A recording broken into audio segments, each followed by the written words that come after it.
Hola, muy buenos días a todos. Bienvenidos a este seminario de preparación para las pruebas escritas de la convocatoria Superintendencia.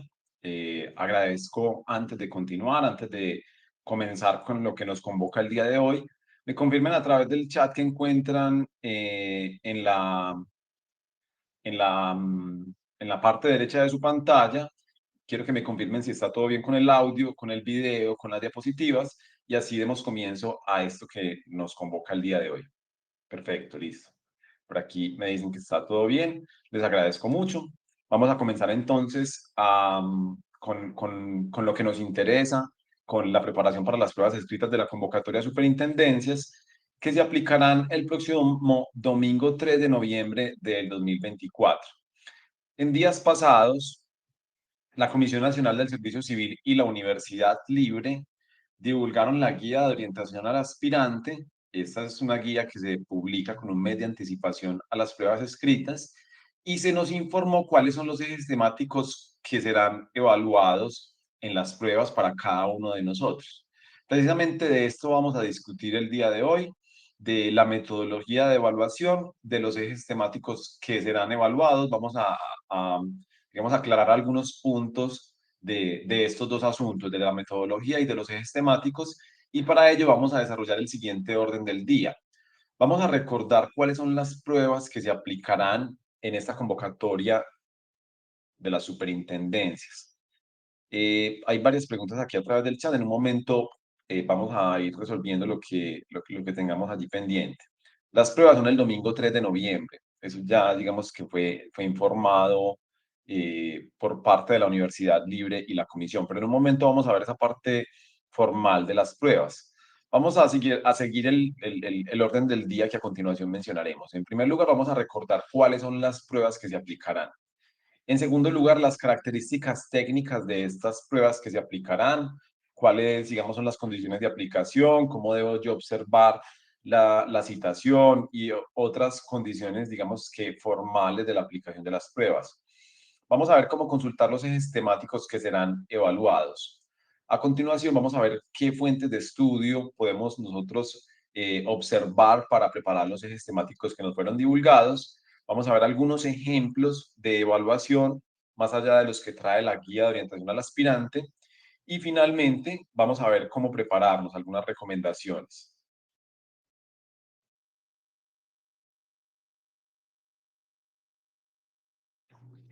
Muy bien, en un momento resolvemos las dudas que tienen a través del chat. Por el momento vamos a comenzar con los temas que nos convocan el día de hoy. En un primer lugar, vamos a recordar cuáles son las pruebas que se aplicarán en esta convocatoria para las superintendencias. Recordemos que en todo proceso de selección, vamos a ver acá primero esta gráfica, en todo proceso de selección, primero tenemos una divulgación de los actos administrativos de convocatoria en los cuales se establece cuáles serán las reglas que se deberán aplicar en un determinado concurso público de méritos. Para este caso, la Comisión Nacional del Servicio Civil expidió las listas, perdón, expidió los actos administrativos de convocatoria y en ellos se consagran las reglas de este proceso de selección para 7 superintendencias de la Administración Pública Nacional. Estas son, digamos que las superintendencias que están participando de este proceso de selección: Economía Solidaria, Industria y Comercio, Notariado y Registro, Superintendencia Nacional de Salud, Servicios Públicos, Subsidio Familiar y Transporte. Una vez, digamos que la comisión expide los actos administrativos de convocatoria, se comienza con este concurso de méritos, se comienza con la fase de la divulgación y a partir de allí se vienen las inscripciones, la verificación de requisitos mínimos, que para esta convocatoria finalizó hace poco, es decir, se resolvieron las reclamaciones de la verificación de requisitos mínimos hace pocos días, y a partir de los resultados de la verificación de requisitos mínimos, viene a continuación la aplicación de pruebas escritas. Es el momento en el cual nos encontramos en este proceso de selección concurso de méritos superintendencias. Fue anunciado tanto por el operador del proceso de selección como por la Comisión Nacional del Servicio Civil que las pruebas serán aplicadas el próximo 3 de noviembre. A partir de allí, hablando ya de las fases de la convocatoria de superintendencias, se aplican pruebas adicionales. Se aplica una prueba de valoración de antecedentes y se aplica una prueba de entrevista en el nivel profesional. pero ya vamos a hablar de ello. Siguiendo con el esquema del concurso de méritos, una vez se agota la totalidad de las pruebas, se conforman con los resultados de las pruebas las listas de elegibles. Con ellos, digamos, con las listas de elegibles, cada superintendencia deberá proceder con el nombramiento en periodo de prueba y una vez se agote ese periodo de prueba y sea superado por el elegible, se adquieren plenos derechos de carrera administrativa y este sería el paso a paso de este proceso de selección, reiterando que nos encontramos ante el momento más importante del concurso de méritos, que es la aplicación de pruebas escritas. Aquí vemos cuáles son las pruebas escritas que se aplicarán o las pruebas que se aplicarán en el nivel profesional. Vamos a ver algunas preguntas que tenemos acá.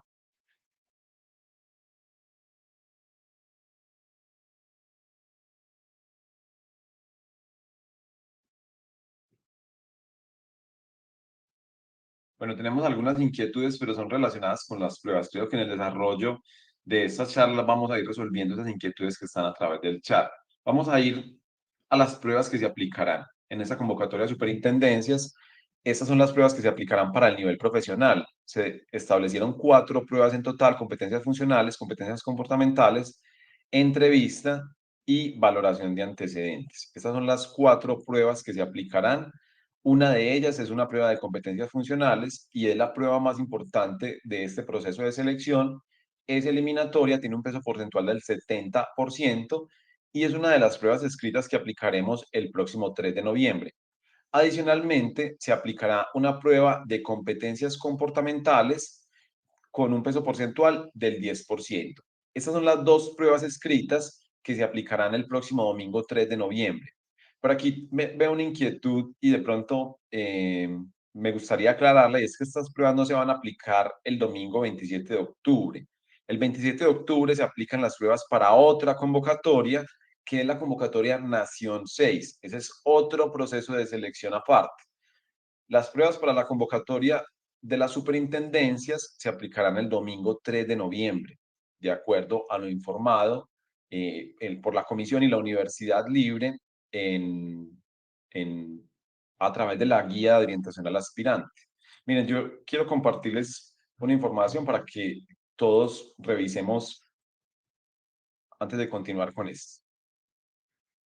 Cuando nosotros ingresamos al sitio web de la comisión, allí es donde vamos a consultar la información básica de los procesos de selección. Cuando vamos allí a los procesos de selección en desarrollo, yo busco la convocatoria a superintendencias y allí yo voy a encontrar la opción guías. Cada prueba que se aplica o cada fase tiene una guía que la acompaña. Por ejemplo, la guía de orientación al aspirante para la verificación de requisitos mínimos corresponde a la fase anterior y en este momento ya está disponible desde hace algunos días la guía de orientación al aspirante para la aplicación de pruebas escritas y allí nos dicen toda la información relacionada con las pruebas de las superintendencias. Para cada concurso de méritos de la comisión se aplica este mismo procedimiento, es decir, se publica con un mes de anticipación aproximadamente, no hay una norma que establezca con cuánto tiempo de anticipación se debe divulgar esta información, pero se divulga con un mes de anticipación, digamos, desde el punto de vista de la costumbre, y allí se nos informan los aspectos que aplicarán, que regirán las pruebas que yo voy a desarrollar. Entre ellos me van a decir la fecha de aplicación de pruebas escritas. Yo, pues a este punto no entiendo por qué la comisión no está divulgando esta información en su sitio web, sino en la cartilla, y días después la divulga en su sitio web, pero bueno, digamos que esta es la información oficial de la convocatoria. Aquí nos dice que la jornada está programada en una única sesión del día 3 de noviembre del 2024, 4 horas. Estos son asuntos que en un momento pues describiremos, pero quería mostrarles cómo se consulta esta guía de orientación al aspirante, que es una hoja de ruta a seguir para la aplicación de pruebas escritas. Nosotros, cuando nos postulamos a un concurso público de méritos, el escenario ideal es comenzar la preparación desde lo que vemos allí como las inscripciones. Desde este momento, yo ya conozco los conocimientos del empleo, el propósito del empleo, incluso el manual de funciones sugiere algunos conocimientos que son necesarios para desempeñar ese empleo, por lo cual yo ya puedo comenzar con el proceso de preparación. Pero el momento de la verdad es precisamente cuando se divulga esta guía de orientación al aspirante. Cuando se divulga esta guía de orientación al aspirante, es cuando yo ya conozco los ejes temáticos que me serán evaluados específicamente, es decir, los que serán evaluados para el cargo al cual me postulé. Pero en un momento retomaremos esta parte. Vamos a continuar con cuáles son las pruebas que se aplicarán en esta convocatoria superintendencias. Mencionábamos que estas pruebas que vemos allí son las del nivel profesional. En un momento veremos las de los niveles técnico y asistencial. De estas pruebas también resaltamos otras cosas, otros elementos. En primer lugar, en los concursos de méritos del país, comúnmente no se está aplicando una prueba de entrevista. Digamos que esto es bastante excepcional. Lo encontramos en ocasiones para algunos cargos de nivel profesional con roles de dirección. Lo encontramos en algunos concursos, por ejemplo, para profesional de tránsito, se aplica a veces una prueba de entrevista, incluso una prueba de polígrafo, pero es muy excepcional que en los concursos de méritos del país se aplique una prueba de entrevista.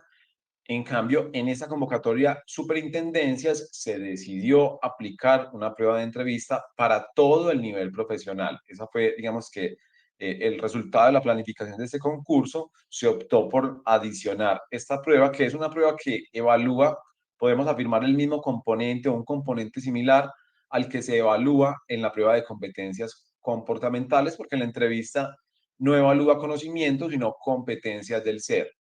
Adicional a esta entrevista, se aplica una prueba de valoración de antecedentes en la cual se asigna una puntuación a la formación académica y experiencia que exceda los requisitos mínimos del empleo al cual cada uno se postuló. Vamos a ver que en el nivel técnico y asistencial se aplican las dos pruebas escritas que mencionábamos hace un momento, más la prueba de valoración de antecedentes, pero no se aplicará una prueba de entrevista. Entonces, la prueba de entrevista a este punto nos debe quedar claro que es exclusivamente para el nivel profesional. ¿Cuáles pruebas aplicaremos el próximo 3 de noviembre? La prueba de competencias funcionales y la prueba de competencias comportamentales. Estas son las dos pruebas que aplicaremos el próximo 3 de noviembre. Vamos a ver cuáles son las características, digamos, formales de las pruebas. ¿Qué debo observar yo para el día de la aplicación de las pruebas escritas? En primer lugar, les mencionaba cómo consultar la guía de orientación al aspirante. La recomendación es descargar esta guía del sitio web de la comisión. Es, digamos que, información importante, indispensable en esa preparación autónoma que cada uno de ustedes debe emprender para las pruebas escritas. Es la forma, digamos, es una forma importante de aproximarse a las pruebas. La citación, y es una pregunta que nos hacían hace un momento, la citación solamente sale unos días de anticipación o solamente nos va a ser informada con unos días de anticipación a través del SIMO. En el SIMO nosotros tenemos una cuenta personal, en esa cuenta personal hay una bandeja de entrada de mensajes, como una bandeja de correspondencia. Allí me va a aparecer la información de la citación al sitio de aplicación de la prueba. Ustedes deben tener en cuenta que ustedes ya seleccionaron una ciudad de aplicación, ya tienen una fecha y una hora de aplicación de la prueba, por lo tanto, simplemente deben estar a la espera los días anteriores del sitio de aplicación para que se puedan planificar y el día de la prueba se desplacen con tiempo y puedan, digamos que, tener la tranquilidad de conocer con anticipación el sitio de la prueba. Pero esto no sale con un mes de anticipación, la citación sale unos días antes, entonces la voy a consultar una semana antes, 2 o 3 días antes, porque ese es el tiempo que usualmente la comisión y los operadores de los procesos de selección cargan esta información. En la citación no me van a decir a mí la fecha, porque la fecha ya está divulgada. Yo simplemente voy a consultar allí el sitio de aplicación. Tampoco me dicen la ciudad. Bueno, la ciudad sí se indica allí, pero yo ya sé cuál es la ciudad en la cual voy a aplicar la prueba porque yo lo seleccioné durante la inscripción y esto no se puede cambiar. No se puede cambiar el sitio de aplicación, la ciudad de aplicación de las pruebas escritas. Eso yo lo seleccioné desde el mismo momento de la inscripción. Esta es entonces una recomendación, consultar la citación unos días antes de la aplicación de la prueba, que reiteramos será el 3 de noviembre del 2024, 4 horas de aplicación, el sitio se abre a las 7:15, se cierran los salones, es decir, a partir de las 8:30 o 30 minutos después de que inicie la aplicación ya no se podrá, ya no podrán ingresar nuevos, ya no podrán ingresar las personas para aplicar la prueba, se cierra en ese momento la posibilidad de aplicarla. Y los elementos son los mismos que se deben llevar para cualquier prueba, para las personas que de pronto no están muy acostumbradas a las pruebas de los concursos de méritos: la cédula para identificación personal, lápiz número 2, borrador y sacapuntas. Básicamente es esto lo que debe llevar para la aplicación de la prueba. Ya algunas recomendaciones adicionales.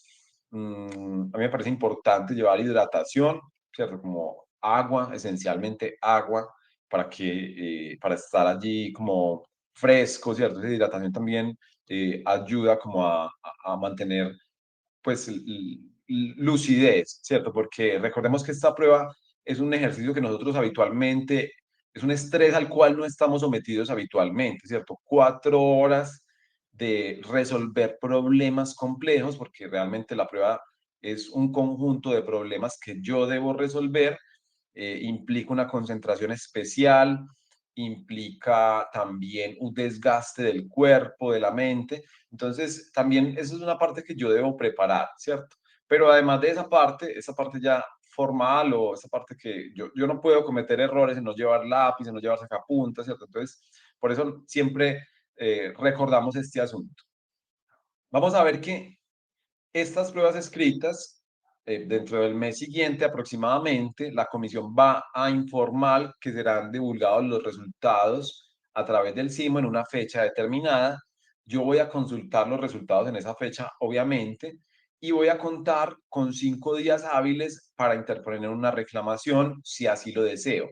Recordemos que son dos pruebas, funcionales y comportamentales. Los resultados de ambas pruebas se publican en un día que será anunciado por la comisión. Los resultados se publican a través del CIMO en la cuenta personal de cada uno, y, como les mencionaba, tenemos 5 días hábiles para reclamar. Yo puedo, si lo deseo, solicitar el acceso al material de pruebas, porque muchas personas se preguntarán: ¿cómo puedo yo reclamar si no tengo el cuadernillo de preguntas, si no tengo la hoja de respuesta, si no sé cuáles fueron las claves de respuesta? ¿Cierto? Porque esa es la forma en la que yo puedo cuestionar que una prueba quedó mal hecha o que una pregunta está mal formulada, por ejemplo. Entonces, en la reclamación yo puedo solicitar el acceso a pruebas, y en ese caso la reclamación no queda finalizada, sino que seré citado a un sitio de aplicación, a un sitio en el cual se exhibirá la prueba que presenté y se me informará cuáles son las claves de respuesta. Es una jornada que es parecida a la jornada de aplicación, porque tiene el mismo secreto, tiene la misma reserva, tiene la misma custodia de información de las pruebas, pero yo puedo asistir a verificar, a revisar la prueba, y me van a habilitar 2 días hábiles siguientes a la exhibición de la prueba para interponer una nueva reclamación. Esto, digamos que no solamente es útil cuando yo deseo controvertir los resultados de las pruebas, sino cuando yo estoy concursando y estoy aprendiendo a concursar. También es una forma de conocer, de completar ese ejercicio de aprendizaje a partir de la evaluación, porque voy a tener la oportunidad de conocer cuáles son las claves de respuesta, en qué me estoy equivocando, ¿cierto? ¿Qué tengo que mejorar? Entonces, no solamente cuando quiero controvertir las pruebas resulta útil acceder al material de prueba, sino cuando quiero completar un proceso de aprendizaje a partir de la misma aplicación de la prueba. Vamos a ir ahora a la metodología de evaluación de las pruebas escritas. Es muy importante, y por eso se divulga por parte de la comisión, conocer la metodología de evaluación que me encontraré el día de la prueba. No me puede tomar por sorpresa la metodología de evaluación que se usará. Vamos a leer algunas preguntas antes de continuar con este punto.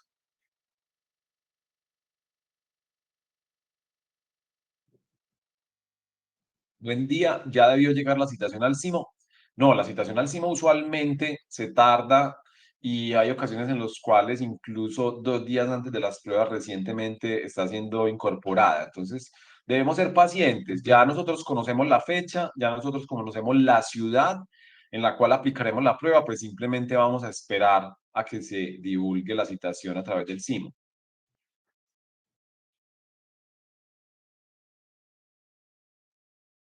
Bueno, aquí me dicen que las pruebas para una superintendencia en este momento están suspendidas. Vamos a verificar esa información. porque realmente no tengo, pues en este punto, no tengo muy claro si hay alguna superintendencia en la cual no se aplicarán las pruebas escritas en este punto. Para ello vamos a consultar estos avisos informativos. Claro, la Superintendencia de Servicios Públicos, en ella no se aplicarán las pruebas escritas porque hay una medida cautelar con ocasión de una acción de tutela. Eh, es posible que esta acción de tutela, pues que finalmente se apliquen las pruebas escritas para esta convocatoria, porque esa medida cautelar se puede levantar. Y yo esperaría que se levante, porque hay un término suficiente para que esta medida cautelar sea levantada en la medida en que hay un término suficiente para que la tutela se resuelva de aquí a la fecha de aplicación de pruebas escritas. Yo dudo mucho que pues que no se pretenda incorporar esa convocatoria para esa superintendencia a las pruebas escritas que se aplicarán el próximo 3 de noviembre, porque es muy costoso separar y generar una prueba específica para una entidad. Eso va a resultar más costoso en general para la comisión y para el operador del proceso de selección. Yo esperaría en esas condiciones que esa prueba para esta entidad se aplique el 3 de noviembre y si fuera concursante me prepararía para esa fecha y les voy a decir por qué. Porque es una medida cautelar en el marco de una acción de tutela. Yo desconozco el fondo del asunto, ¿cierto? Puede que haya una vulneración de derechos fundamentales que amerite que esa convocatoria se suspenda, pero no creo que ese sea el escenario, ¿cierto? Muchas veces los jueces se ven compelidos a decretar medidas cautelares, pero ya cuando estudian el fondo del asunto, levantan la suspensión, porque últimamente, en los últimos años, la carrera administrativa en Colombia está tan depurada en sus métodos, específicamente por parte de la comisión, que hay menos lugar al error y esto lo ven los jueces de tutela. Entonces, yo esperaría que la tutela se levante esa medida cautelar y que continuemos con las pruebas. Esto lo digo en base a la experiencia de los concursos de méritos de los últimos años. Siempre tenemos este tipo de medidas en todos los concursos de méritos. Puede pasar que no se apliquen las pruebas para esta convocatoria, pero les reitero, yo esperaría que se aplique la prueba para esta convocatoria para la Superintendencia de Servicios Públicos Domiciliarios, que reitero está suspendida en este momento por una medida tomada en el marco de una acción de tutela. Si fuera un proceso distinto, ordinario, de nulidad y restablecimiento del derecho, es el término técnico jurídico adecuado para denominar este tipo de procesos, este medio de control de nulidad y restablecimiento del derecho, que es un proceso ya digamos que más grande, si fuera la medida cautelar en este tipo de procesos, ya yo sí les diría, estas pruebas no se van a aplicar, ¿cierto? En este tipo de procesos, una medida cautelar como esa ya implica una mayor cantidad de tiempo con esa medida cautelar aplicada, pero en una acción de tutela yo esperaría que se levante rápidamente. Muy bien.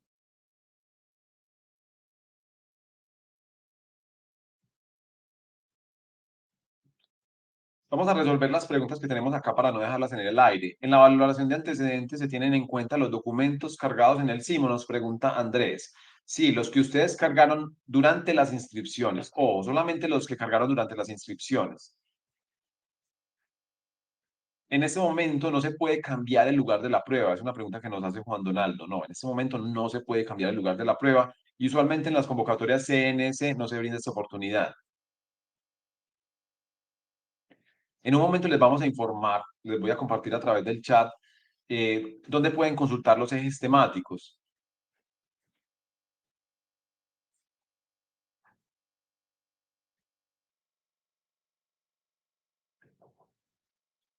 Bueno, aquí, por ejemplo, Paola nos dice que ella está en la convocatoria de superintendencias y ya le llegó la citación. Por eso les mencionan, no se pongan ansiosos, ansiosas porque no hay una citación en su bandeja de entrada del SIMO, porque la citación llegará. Es decir, si ustedes están inscritos, si superaron la verificación de requisitos mínimos, esa citación les llega a su bandeja de entrada. Entonces, en este momento, la recomendación es enfocarse en la preparación. Muy bien, los ejes temáticos ya están cargados. En un momento vamos a ver porque veo que allí varios tienen esa inquietud. Los ejes temáticos ya están cargados. En un momento vamos a ver cómo se consultan. Vamos primero a abordar la metodología de evaluación. Vamos a ver que en las convocatorias de la Comisión Nacional de Servicio Civil se usa de forma estandarizada la metodología de juicio situacional. En este proceso de selección hay dos pruebas, una prueba de competencias funcionales en la cual se usará la metodología de juicio situacional y hay una segunda prueba de competencias comportamentales en la cual se está haciendo una especie de innovación porque se está aplicando otra metodología, es decir, se aplican las mismas competencias comportamentales que se aplican para el ingreso al empleo público reguladas en el decreto 1083, pero bajo una metodología especial. Por el momento vamos a ver la metodología de juicio situacional que se usará en la prueba de competencias funcionales y en un momento también vamos a observar la metodología que se usará en la prueba de competencias comportamentales. Esta metodología de evaluación de juicio situacional que se usará para la prueba de competencias funcionales consiste en lo siguiente. Cada grupo de preguntas va a estar precedida de un caso hipotético o de una situación. Este es el ejemplo que nos trae la guía de orientación al aspirante para la prueba de competencias funcionales. Esta es la situación y de la situación se derivan una pluralidad de preguntas. La guía solamente trae una pregunta por este caso hipotético, pero en la prueba yo encontraré que de una misma situación o caso hipotético se desprenderán una pluralidad de preguntas.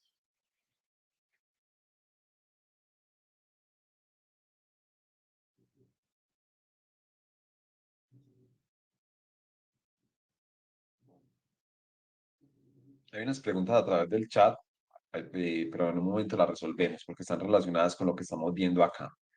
Este es entonces el modelo de evaluación de la comisión. Vamos a ver que todas las preguntas de la prueba de competencias funcionales seguirán esta metodología de evaluación. Un caso, de cada caso se desprenderán una pluralidad de preguntas. Cada pregunta estará integrada por un enunciado y tres opciones de respuesta, de las cuales solamente una será correcta. Ese es el modelo de evaluación. Yo solamente voy a seleccionar una opción de respuesta porque las demás son simples distractores. Vamos a ver cómo consultar los ejes temáticos que serán evaluados, pero antes vamos a ver cómo es esa metodología de evaluación de la prueba de competencias comportamentales.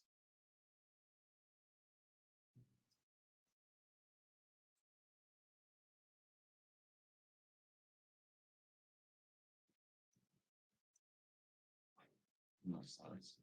Disculpen un momento que... Listo, aquí estamos todos en la guía de orientación al aspirante. Aquí nos traen unos ejemplos de lo que será la evaluación de competencias comportamentales y nos dice que contendrá ítems tipo 1, ítems tipo 2. Esto es, digamos que una innovación frente a lo que viene haciendo la comisión en los concursos públicos de méritos de su competencia, ya que en esta prueba también se viene usando la metodología de juicio situacional. Vamos a ver cuál es el modelo de evaluación para que no los tome por sorpresa a ustedes el día de la aplicación. También los invito a consultar esta guía de orientación al aspirante, en la cual nos dicen cuál será la metodología de evaluación de la prueba de competencias comportamentales. Dos tipos de ítems. Ítems tipo 1. A continuación, usted encontrará una serie de afirmaciones. Para cada afirmación, indique su grado de acuerdo. Indique su grado de acuerdo utilizando la siguiente escala. Indique su grado de acuerdo. Muy en desacuerdo, neutral, de acuerdo, muy de acuerdo. A, B, C, D, E. Eso es lo que ustedes pueden marcar en la hoja de respuestas. Marque la letra que mejor refleje su conexión con cada afirmación. No se detenga a pensar demasiado. Lo más importante es que sus respuestas sean espontáneas y sinceras. Esta prueba busca captar cómo se siente y se percibe en relación con cada afirmación. Me siento motivado a alcanzar las metas que me propongo.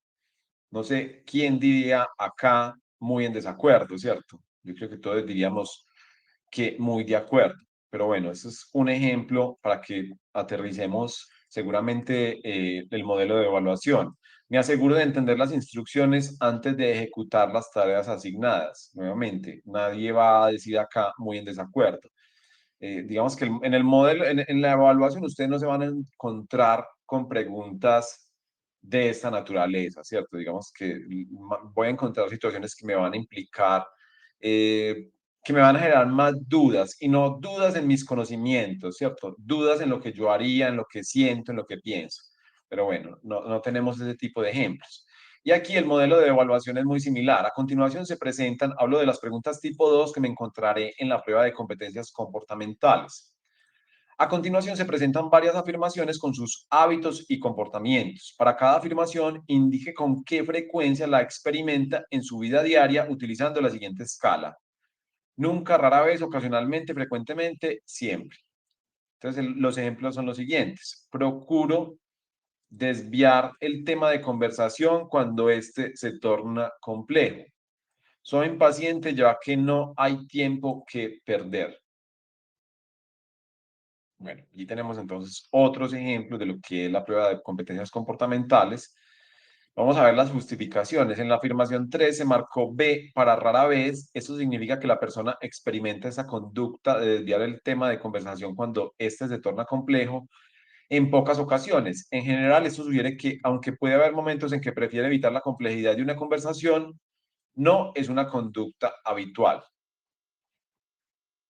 Muy bien, allí tenemos entonces el ejemplo de evaluación de la prueba de competencias comportamentales.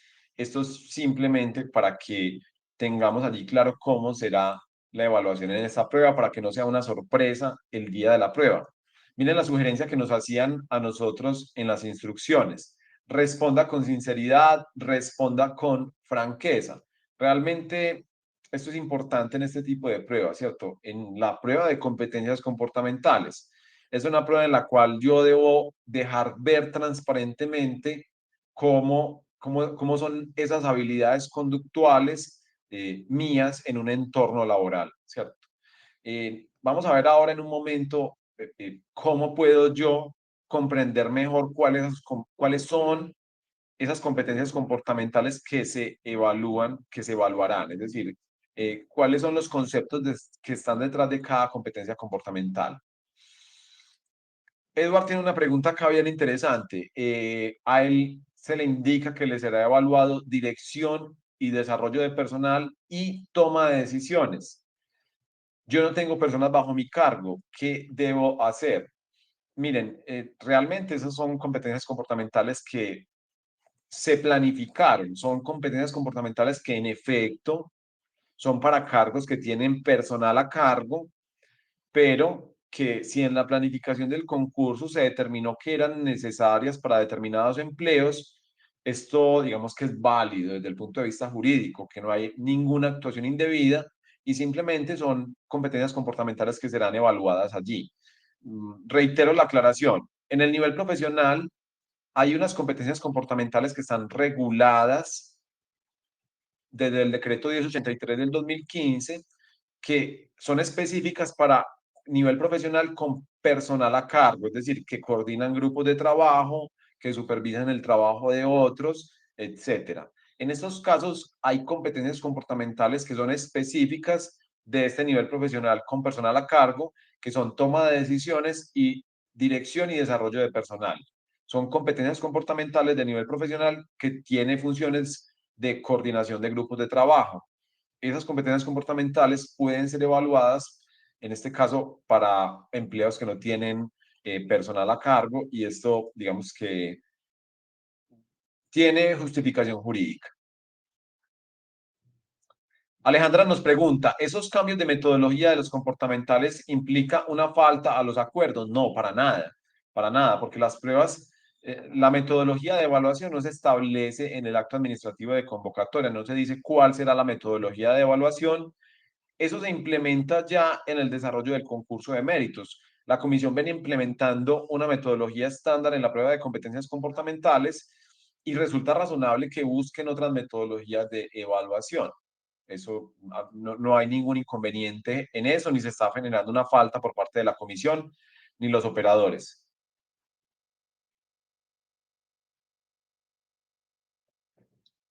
Joana nos pregunta, ¿con los ejes temáticos la universidad publica bibliografía de estudio sugerida? No, no se publica bibliografía de estudio sugerida. Muy bien, este es el enlace de consulta de los ejes temáticos. Ya mismo se los voy a compartir acá. En la guía de orientación al aspirante no aparecen denominados como ejes temáticos, sino indicadores. Y lo voy a compartir a través del chat. Aquí está, este mismo enlace que ven allí en imagen, se los acabo de compartir a través del chat. Allí les va a aparecer lo siguiente. Este es el enlace de consulta. Ustedes deben ingresar su número de cédula y a partir de ese número de cédula van a encontrar algo como esto, ¿cierto? Y miren lo importante que es preparar las pruebas escritas de un concurso público de méritos. La mitad de estos ejes temáticos o indicadores, como los denominan para este proceso de selección, son competencias comportamentales. Digamos que la mitad de lo que yo veo allí son competencias comportamentales y la otra mitad son ejes temáticos previstos para la prueba de competencias funcionales. Son muchos, son demasiados.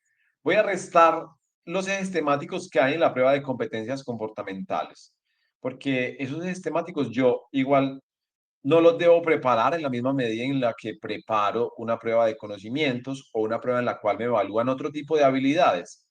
Con todo y ello voy a encontrar que son muchos ejes temáticos. Por ejemplo, organización y funcionamiento de las superintendencias, principios de la función administrativa, pensamiento crítico, estructura orgánica de la entidad, planeación del talento humano, régimen salarial y prestacional, seguridad social, régimen salarial y prestacional, trámite de incapacidades, razonamiento analítico.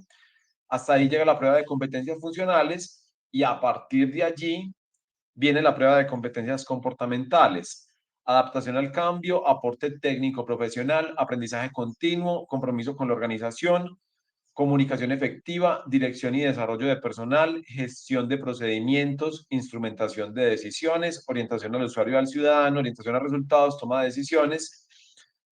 Y la última, no logro verla allí porque se me trabajo en equipo. Esas son las competencias comportamentales que serán evaluadas, en efecto, como lo mencionaba uno de los asistentes, en el nivel profesional, en algunos cargos, sin roles de dirección, sin roles de coordinación de equipos de trabajo, se incluyó la competencia comportamental de dirección y desarrollo de personal.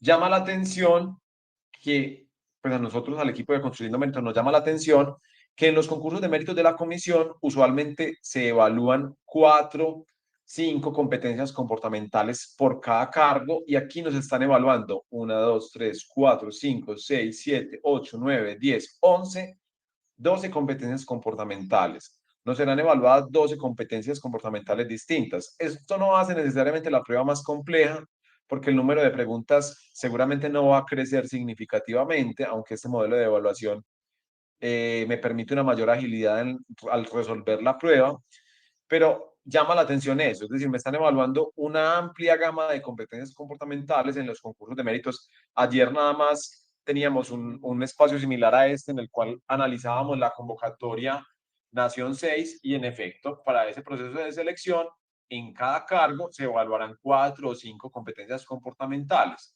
Para este proceso de selección se evaluarán 12 en este caso. Aquí tenemos otro ejemplo. Es similar la magnitud de lo que se está evaluando. Vamos a ver cuáles son los ejes temáticos que se evaluarán. Cuando allí dice aplicación de conocimientos a la izquierda, esto es la prueba de competencias funcionales y abajo comportamental, obviamente la prueba de competencias comportamentales. Compartamos acá cuáles son esos ejes temáticos, al menos de la prueba de competencias funcionales. Funcionamiento de la Superintendencia de Notariado y Registro, principios de la función administrativa. Miren que allí vamos identificando ejes temáticos comunes. En los concursos de méritos, usualmente, independientemente de las entidades que participen, se evalúan ejes temáticos comunes, incluso según cada nivel jerárquico. Es decir, para todo el nivel profesional se incorpora un eje temático común. En este caso, observamos que principios de la función administrativa es un eje temático común para los empleos o al menos para algunos empleos. Es decir, no podemos establecer un patrón, pero de lo que hemos visto, principios de la función administrativa es uno de esos ejes temáticos comunes. Pensamiento crítico, argumentación y redacción jurídica, derecho administrativo, derecho constitucional, derecho contencioso administrativo, estructura orgánica de la entidad, gestión jurídica pública, normatividad de notariado y registro, representación judicial, y de allí vienen las competencias comportamentales. Veamos otro ejemplo. Principios de la función administrativa, pensamiento crítico, acciones constitucionales, análisis jurídico, argumentación y redacción jurídica, derecho procesal, estructura orgánica de la entidad, procedimiento administrativo, protección a usuarios de servicios de comunicaciones y postales, régimen de protección al consumidor. Allí tenemos entonces cómo consultar los ejes temáticos y algunos ejemplos de ejes temáticos. Estos son pruebas que presentaremos los miembros del equipo de Construyendo Méritos, precisamente para poder mantener nuestra familiaridad con los concursos de méritos y con los instrumentos de evaluación. Regularmente presentamos las pruebas de los distintos concursos de méritos del país. Una aclaración, una recomendación. Cuando yo recibo esta información, ya no voy a estudiar nada más de lo que está allí, ¿cierto? Es decir, cuando yo comienzo en un concurso de méritos mediante la inscripción, yo voy a preparar ampliamente las pruebas escritas, voy a preparar los conocimientos que están detrás de las funciones del empleo, los conocimientos que están detrás del propósito del empleo, y en ese momento resulta razonable. Hablo del momento de la inscripción, porque yo no sé cuáles son los conocimientos que me van a evaluar. Desde la inscripción yo comienzo a preparar las pruebas escritas con la información con la que cuento en ese punto. Pero cuando me dan la información de los ejes temáticos que me serán evaluados un mes antes de las pruebas, yo elimino todo lo demás, excluyo todo lo demás y solamente me voy a enfocar en estos temas específicos, en esos ejes temáticos que ya me fueron informados que me serán evaluados. No voy a abarcar absolutamente nada más porque esto es perder el tiempo. Carmen nos pregunta, ¿será que no preguntan otros temas, ejemplo, derechos fundamentales? No, precisamente a eso voy. Si no les están indicando acá que les van a evaluar esos ejes temáticos, no se los pueden evaluar. Y si se los evalúan en las pruebas, pues eso implicaría una falta. Ahí sí implicaría una falta, ya que se está evaluando algo que no fue anunciado.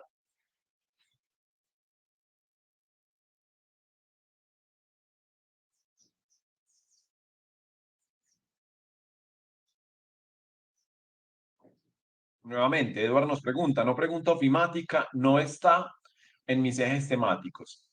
Si no está en los ejes temáticos, no hay que estudiar ofimática, ¿cierto? Digamos que no es un eje temático que sea de su interés para esa convocatoria.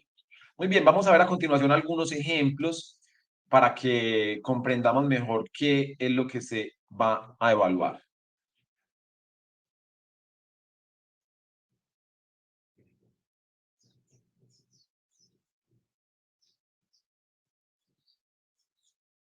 Bueno, Joana nos pregunta, en el primer eje temático, en el primer eje del ejemplo, las preguntas pueden ser de cualquier superintendencia o solo de la que me presento.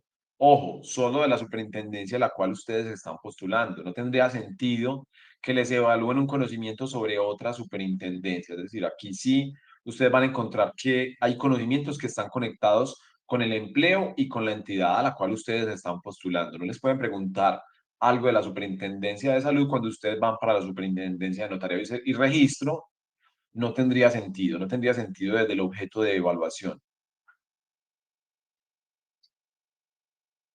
Ya si dice organización y funcionamiento de las superintendencias, esto sí implica conocer, digamos, las reglas particulares que regulan las superintendencias como entidades de la rama ejecutiva del orden nacional. Vamos a ver ahora a continuación ejemplos de evaluación.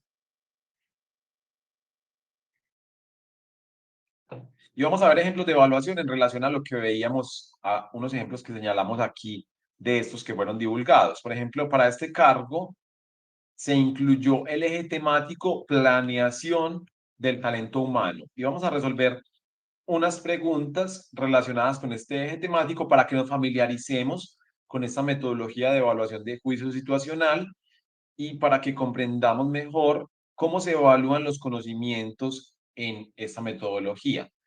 Ese es un eje temático que tal vez nos resulte familiar porque evalúa esencialmente conocimientos sobre la gestión de personal en las entidades del Estado, evalúa conocimientos sobre carrera administrativa. Situación uno: una gobernación departamental sometió sus empleos vacantes de carrera administrativa a concurso público de méritos en proceso de selección administrado y vigilado por la Comisión Nacional del Servicio Civil, entidad que poco a poco ha ido publicando las listas de elegibles. Ustedes dirán, una gobernación departamental no tiene nada que ver con una superintendencia, pero realmente las dos entidades, tanto gobernaciones como superintendencias, hacen parte del régimen general de carrera administrativa y por lo tanto están bajo la competencia de la Comisión Nacional del Servicio Civil. A continuación, varios elegibles hacen una serie de solicitudes a la gobernación departamental relacionadas con el procedimiento de nombramiento. A partir de este supuesto, yo debo resolver una pluralidad de preguntas. Pregunta número uno. Miren que estos ejemplos tienen 4 opciones de respuesta. En las pruebas escritas yo solamente me voy a encontrar 3 opciones de respuesta, pero la metodología es igual, selección múltiple con única respuesta. Uno de los elegibles al cual le fue debidamente comunicado el nombramiento no manifiesta su aceptación de tal designación de manera inmediata, sino que, transcurridos 2 meses de la comunicación, solicita una fecha de posesión. Frente a ello, la entidad deberá A, negarse a darle posesión, B, proceder a fijar una fecha de posesión, C, revocar su lugar en la lista de elegibles, D, revocar el nombramiento de quien se encuentre ocupando el empleo actualmente.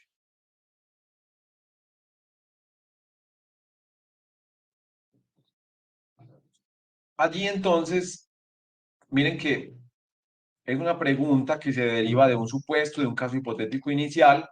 Solamente yo debo seleccionar una clave de respuesta. En la prueba me voy a encontrar con 3, pero es lo mismo. Una de las opciones es correcta y las demás son distractores. En este caso, la clave de respuesta sería negarse a darle posesión porque la aceptación se debe manifestar dentro de los 10 días hábiles siguientes. Igual estamos familiarizándonos con la metodología de evaluación. Miren que cada pregunta está conectada con el supuesto inicial, ¿cierto? Para resolver cada pregunta, yo debo volver sobre los hechos que me dan en el caso hipotético. Uno de los elegibles acepta el nombramiento, pero solicita un término de ampliación del plazo de posesión, pues no reside en la ciudad en donde se encuentra la entidad. Frente a esta solicitud, la entidad A podrá prorrogar el plazo de posesión por un término adicional al inicial de 90 días hábiles. B deberá suspender la vigencia de la lista de elegibles hasta por un término de 15 días hábiles. C podrá prorrogar el plazo de posesión por un término adicional al inicial de 45 días hábiles. D deberá fijar la fecha de posesión dentro de los 10 días hábiles siguientes a la aceptación del nombramiento sin tener en cuenta la disponibilidad del elegible. Entonces, en este caso, nuevamente, es una situación, una pregunta que se deriva del supuesto inicial bajo el cual un elegible solicita prórroga del término para posesionarse. Allí, para este tipo de situaciones en las cuales una persona no reside en la misma ciudad en donde se posesionaría, se le permite prorrogar excepcionalmente por un término adicional de 90 días hábiles. Esto, digamos, lo debe conceder la entidad, ¿cierto? No es un derecho que tiene el elegible, sino que es una facultad de la entidad. Un empleado de la gobernación que actualmente cuenta con derechos de carrera queda en primer lugar en la lista de elegibles para un empleo de superior jerarquía al que actualmente ostenta. La entidad le comunica el nombramiento y posteriormente da posesión del cargo. Es cierto que el empleo que ocupaba inicialmente el elegible quedará vacante de forma definitiva. Al iniciar el periodo de prueba, el servidor público pierde los derechos de carrera del empleo que ocupaba. Una vez el servidor público supere el periodo de prueba, se declarará en vacancia definitiva el empleo anterior. El servidor público conservará los derechos de carrera de ambos empleos por el término de vigencia de la lista de elegibles.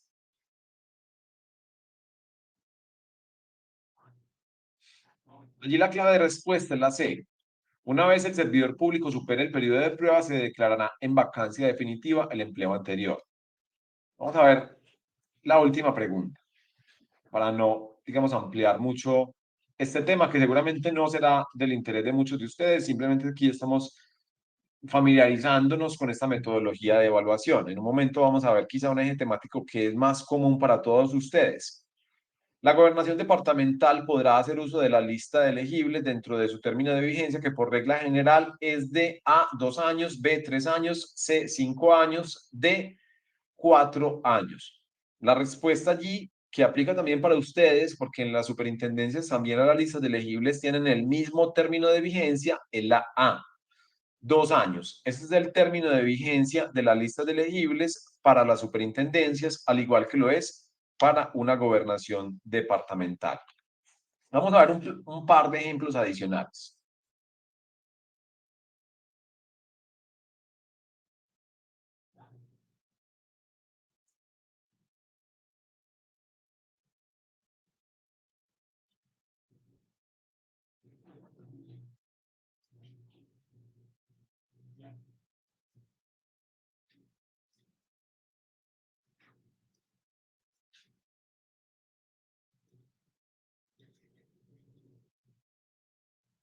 Muy bien, voy a compartir pantalla nuevamente. Vamos a ver un ejemplo de función administrativa. Función administrativa, hace un momento observábamos que es uno de los ejes temáticos que va a ser evaluado en este proceso de selección superintendencias, que posiblemente va a ser evaluado de forma generalizada. Hace un momento eh, lo mencionábamos. O que para algunos empleos coincide este eje temático de función administrativa, y lo vamos a ver aquí como ejemplo. Entonces lo vamos a ver directamente de nuestro curso virtual Superintendencias. Allí vamos a buscar rápidamente función administrativa. Allí en nuestra unidad 5 del curso trata precisamente sobre conocimientos básicos de la función pública, y dentro de esos conocimientos básicos encontramos la función administrativa. Entonces vamos a ver un ejemplo brevemente, como para que nos familiaricemos un poco con este eje temático. También se desarrolla bajo la metodología de juicio situacional. Un municipio presta a la comunidad los servicios de agua, electricidad y salud. El departamento al que pertenece el municipio se encarga de controlar la prestación de dichos servicios. A su vez, la alcaldía del municipio, para efectos de la prestación del servicio de salud, radica en la Secretaría de Salud, una de sus funciones. Las situaciones descritas son medios que ayudan a cumplir: A, las leyes que expide el Congreso; B, los derechos fundamentales de la población; C, el adecuado ejercicio de la función legislativa; D, el adecuado ejercicio de la función administrativa. Digamos que allí, para mí, sería la D.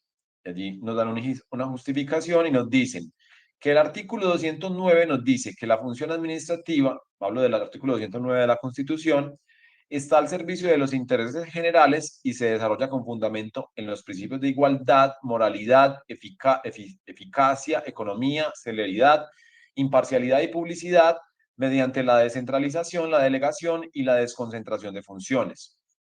Hasta allí voy a dejar la justificación para que veamos las otras preguntas. La dinámica descrita en la primera parte del enunciado, en la que el municipio presta servicios y el departamento controla, corresponde a delegación; B, coordinación; C, descentralización; D, desconcentración. Vamos a ver cuál sería allí la clave de respuesta. Sería la C, descentralización. Según el Departamento Nacional de Planeación, la descentralización es un proceso mediante el cual se transfiere poder de decisión y responsabilidad desde el nivel central de una organización a unidades descentralizadas o alejadas del centro. Pregunta número 3. La dinámica descrita en el enunciado entre la alcaldía y la Secretaría de Salud del municipio corresponde a control; B, delegación; C, cooperación; D, desconcentración. Vamos a señalar cualquiera y nos van a decir que la clave de respuesta es la D, desconcentración. En la desconcentración, la titularidad y el ejercicio de las competencias atribuidas a los órganos administrativos se podrán desconcentrar en otros órganos jerárquicamente dependientes. Este proceso se encuentra consagrado, en el artículo 8 de la Ley 489 del 98. Y vamos a leer esta última pregunta. Con respecto a las funciones de la alcaldía, le transfirió a la alcaldía de salud, puede afirmarse lo siguiente, excepto. Le transfirió a la Secretaría de Salud, puede afirmarse lo siguiente, excepto. La competencia se transfiere en forma exclusiva, la atribución de competencia se realiza por el ordenamiento jurídico, la competencia se confiere a un órgano medio o inferior dentro de la jerarquía, el superior jerárquico es responsable de los órganos de los actos del órgano desconcentrado. Esa sería la clave de respuesta. Según la sentencia T024, la atribución de competencias se realiza directamente por el ordenamiento jurídico. La competencia se confiere a un órgano medio o inferior dentro de la jerarquía. La competencia se confiere en forma exclusiva. El superior jerárquico no responde por los actos del órgano desconcentrado más allá de los poderes de supervisión propios de la relación jerárquica.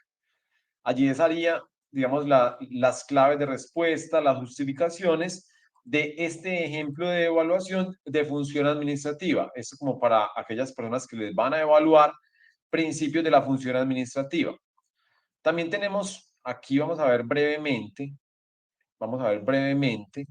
la prueba de competencias comportamentales. Nosotros desarrollamos otra metodología de evaluación, pero esto nos puede dar una idea, ya estoy con ustedes en el chat, de qué es lo que se evalúa en esta prueba de competencias comportamentales. Vamos a ver un ejemplo de trabajo en equipo, un ejemplo breve.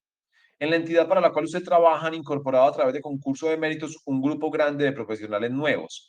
El concurso buscó vincular a personas recién egresadas de sus carreras profesionales y así fortalecer la comunidad de profesionales sin experiencia, permitiéndoles acceder a empleos públicos. Varios de los nuevos empleados se vinculan a su equipo de trabajo. Usted detecta que uno de los nuevos empleados tiene falencias en llevar a cabo algunas tareas básicas, pues no tiene la práctica para ello. Frente a esto, tres opciones de respuesta.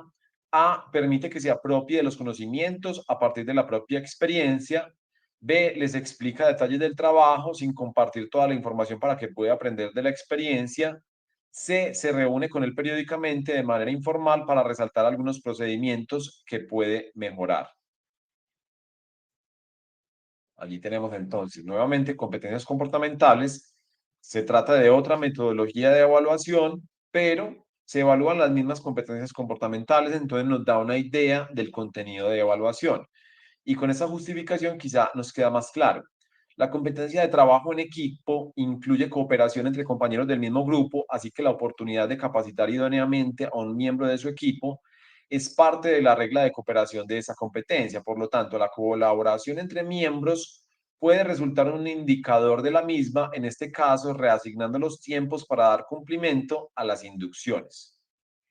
Pregunta número 2. Usted encuentra a uno de los empleados nuevos realizando una tarea asignada, pero sin tomar las medidas adecuadas. Frente a ello, A, deja que termine su tarea y le da las indicaciones para que lo haga bien.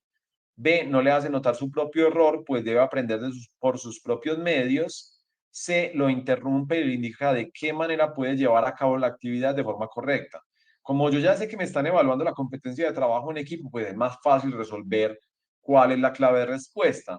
Pero cuando yo no sé cuál es la competencia que me están evaluando, qué es lo que va a suceder en las pruebas, pues va a ser más complejo, ¿cierto? Pero eso me da una idea de qué es lo que se evalúa en esta prueba de competencias comportamentales. Son competencias del ser, competencias conductuales, se parece más a una prueba psicotécnica. Muy bien, hasta allí tenemos entonces los ejemplos de evaluación, así que, digamos, allí algunos tienen algunas preguntas, vamos a ver. Bueno,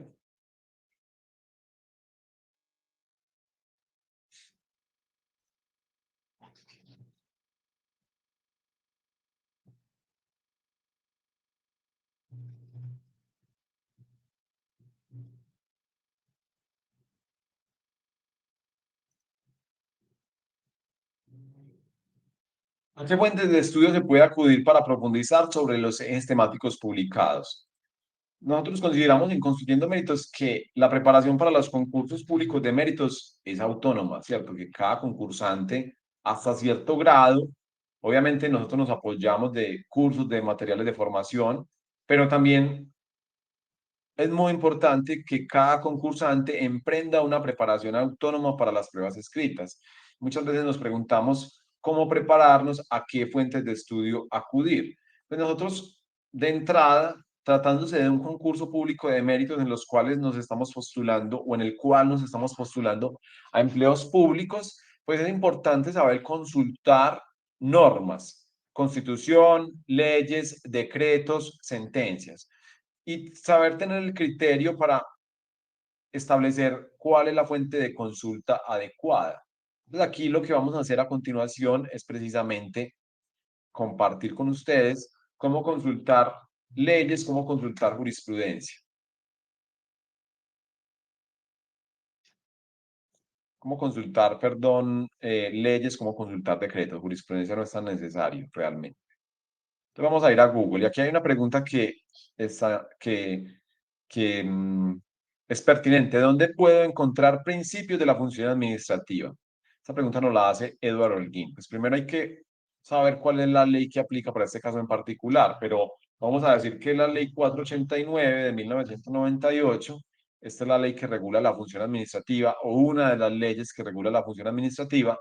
La recomendación siempre al consultar leyes es hacerlo directamente de la página de la Secretaría del Senado, es decir, yo busco la ley en Google, tal como lo acabo de hacer acá, y selecciono la opción Secretaría del Senado. Esta es la opción ideal. Pero, la Secretaría del Senado, la página, hace días viene sin funcionar, es el mejor banco normativo cuando hablamos de leyes, pero no está funcionando, no podemos hacer nada allí, entonces vamos a ir a la página del Departamento Administrativo de la Función Pública. Allí, esta es una fuente de consulta también que es válida, que es buena para cuando yo deseo abordar el estudio de leyes de la República. Allí, precisamente, atendiendo a la pregunta que nos hacía hace un momento Edward, allí es donde están consagrados los principios de la función administrativa en la Ley 489 de 1998. Eso seguramente se desarrolla, digamos, en otras normas, pero allí los puedo yo encontrar regulados. Cuando yo quiero consultar una, no una ley de la República, sino un decreto, de igual forma, lo voy a hacer directamente de la página del Departamento Administrativo de la Función Pública. Recordemos que los decretos son normas de inferior jerarquía a las leyes de la República. Entonces, allí la recomendación es los decretos, los consulto yo del Departamento Administrativo de la Función Pública también. Miren que en esta norma se regulan las competencias comportamentales que serán evaluadas para la prueba que ustedes aplicarán el próximo 3 de noviembre. Este es un decreto compilatorio para la función pública y allí nos dicen cuáles son las competencias comportamentales que ustedes deben evidenciar y cuáles son las conductas asociadas a estas competencias. Por ejemplo, hace un momento nos mencionaba un asistente que le van a evaluar eh, competencias de dirección y desarrollo de personal.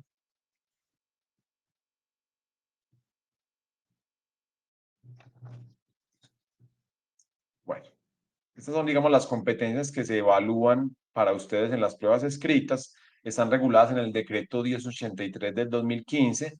Lo que queríamos o lo que buscamos con este ejercicio es que ustedes comprendan cómo deben consultar normas, leyes y decretos reglamentarios. Y otra fuente de consulta indispensable son los portales de cada entidad o el portal web de cada entidad. Recuerden que por transparencia ciudadana las normas que regulan la actividad de cada entidad deben estar incorporadas en el sitio web y por lo tanto cuando ustedes van a consultar en la sección de transparencia ciudadana encontrarán la normatividad que regula la actividad de cada entidad a la cual se están postulando. Entonces, si ustedes están postulando a la Superintendencia de Notariado y Registro, cuando ustedes van allí al sitio web de la superintendencia, van a encontrar una sección de normativa.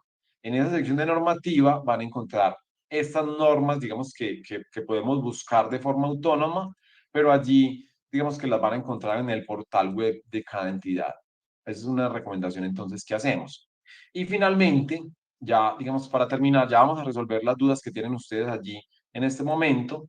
La invitación es a prepararse con nosotros en este curso virtual Superintendencias. Allí en nuestro sitio web www.construyendoméritos encontrarán la opción de adquirir el curso para la superintendencia. Vamos a ver al interior del curso, ustedes van a ver que está integrado por 8 unidades. Entre ellas tenemos una unidad preparatoria para la prueba de competencias comportamentales, pero adicionalmente ustedes van a encontrar una gran cantidad de ejes temáticos que se desarrollan en este curso. Ustedes simplemente van a contrastar esos ejes temáticos que fueron divulgados para ustedes por parte de la Universidad Libre y seleccionar dentro de nuestro curso aquellos ejes temáticos, pues precisamente que van a ser evaluados en las pruebas escritas. Por ejemplo, nos mencionaban, ofimática va a ser evaluado, no va a ser evaluado en mi caso, entonces es un eje temático que no voy a abordar.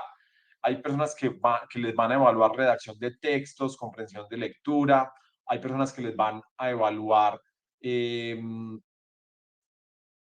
por ejemplo, bueno, Constitución Política y Derechos Fundamentales no se va a evaluar en este caso, pero encontramos, por ejemplo, función administrativa. Veíamos hace un momento personas que les van a evaluar Derecho Procesal Administrativo, que veíamos como ejemplo hace un momento, Servicio al Ciudadano, ¿cierto? Digamos que en nuestro curso les permite a ustedes prepararse específicamente en aquellos ejes temáticos que les van a ser evaluados en las pruebas escritas. Recordemos que en este punto ustedes ya solamente preparan aquello que específicamente les fue informado y para ello los invitamos entonces a pasarse por nuestro sitio web, conocer los contenidos del curso para esta convocatoria de las superintendencias. Es un curso bastante completo que hemos elaborado con mucho empeño y que les permitirá a ustedes prepararse en esos ejes temáticos específicos.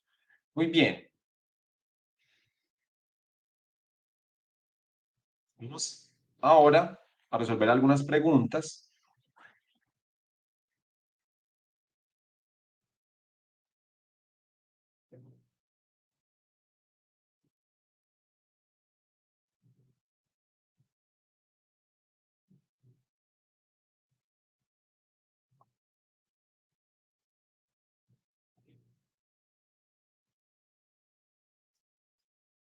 Carmen nos pregunta, en mi caso es sobre peticiones, quejas y reclamos, denuncias, protección al usuario y al ciudadano. Allí, por ejemplo, peticiones, quejas y reclamos. Esto es un contenido que está regulado en la Ley 1437 del 2011, que denominan CEPACA. Allí hay un segmento en donde se regula el derecho de petición. Esa es la ley precisamente que habría que abordar allí. Muy bien. Eh, Cualquier inquietud que tengan, ustedes pueden contactarnos directamente a nuestros canales de comunicación. Estaremos muy atentos y muy dispuestos a resolver las preguntas que tengan alrededor de las pruebas, alrededor de la convocatoria. Quedamos abiertos con nuestros canales de comunicación. Agradecemos su asistencia el día de hoy a este espacio. Les deseamos éxitos en las pruebas, en las pruebas que se aplicarán el próximo 3 de noviembre para la convocatoria de las superintendencias.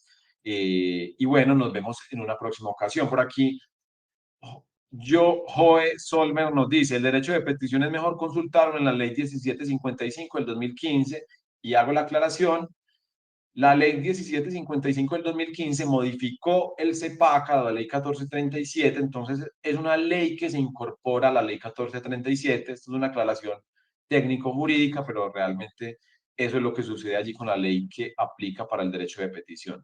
Muy bien, gracias por su asistencia. Nos vemos en una próxima ocasión y nuevamente les reiteramos nuestros deseos de éxito en estas pruebas que se aplicarán para la convocatoria superintendencias. Que pasen un feliz día.